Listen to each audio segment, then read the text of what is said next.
नमस्कार दर्शकों, astro terminal channel में मैं राजेश तिवारी आपका हार्दिक स्वागत करता हूं। और आज मैं आपको अत्यंत सहज तरीके से तर्पण कैसे किया जाए और पितरों से आशीर्वाद कैसे प्राप्त किया जाए ये बताने का प्रयास करता हूं। हमारे बहुत सारे दर्शक हैं जो ये बार बार कहते हैं कि पंडित जी अब इतना कुछ कैसे हो पाएगा, ये तो मुझे पता नहीं, ये फला नहीं। देखिए, आपकी व्यक्तिगत जो मजबूरी है उसको इतना बड़ा मत बनाइए कि आपके जो वास्तविक धर्म है उसके अनुपालन में बाधा बने।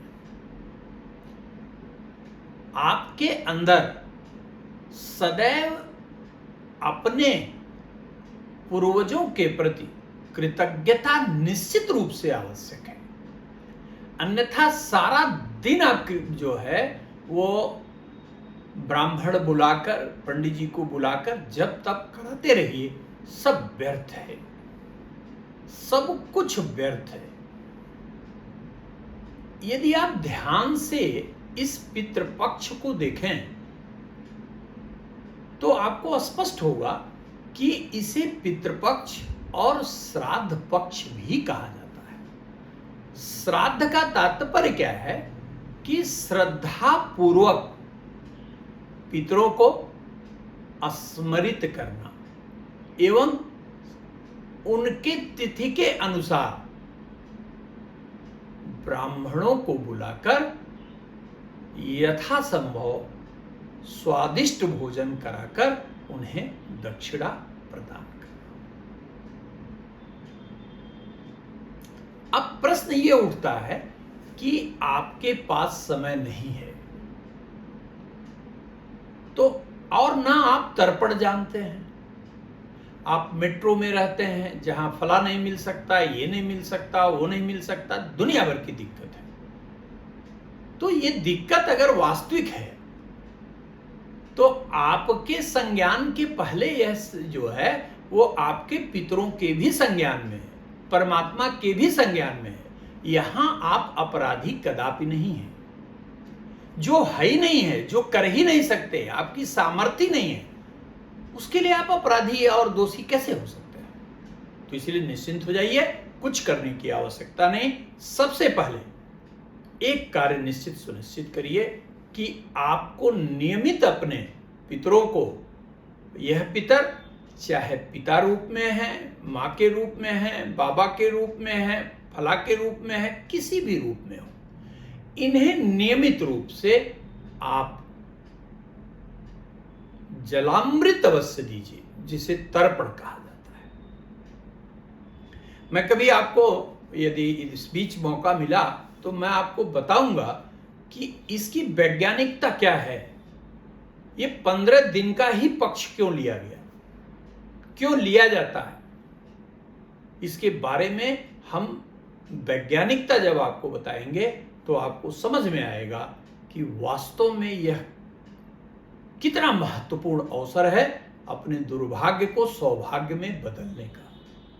यह वह समय है कि आप अपने जीवन के किसी भी महत्वाकांक्षा को अपने श्रद्धा अर्पित कर पूर्वजों को उनके आशीर्वाद के द्वारा प्राप्त कर सकते हैं। तो कुछ खास नहीं करना दर्शकों, सिर्फ आपको क्या करना है कि एक प्रातः उठिए, स्नान ध्यान करिए, तत्पश्चात एक लोटा लीजिए, लोटे में तिल डाल लीजिए, अक्षत डाल लीजिए, फूल डाल लीजिए और 4 बूंद गंगा जल डाल लीजिए और जौ डाल लीजिए। फिर से सुनिए, अक्षत चावल को कहते हैं, जानते ही होंगे आप। काला तिल ले लीजिए, जौ ले लीजिए, 4 बूंद गंगा जी डाल दीजिए।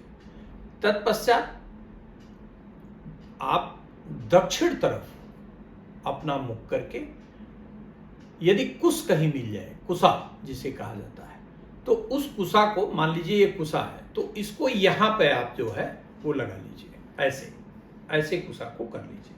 यानी कुसा आप अपने अंगूठे और तर्जनी के मध्य में जो है वो परिबद्ध कर दीजिए ऐसे, और कुसा यहाँ लटकी हुई है, ठीक। उसके बाद आप अपने पितरों को पहले, जैसे मान लीजिए पिताजी हैं तो पिताजी का ध्यान करिए और कहिए कि हे पिताश्री, जाने अनजाने में मुझसे जो भी अपराध हुआ हो मैं श्रद्धापूर्वक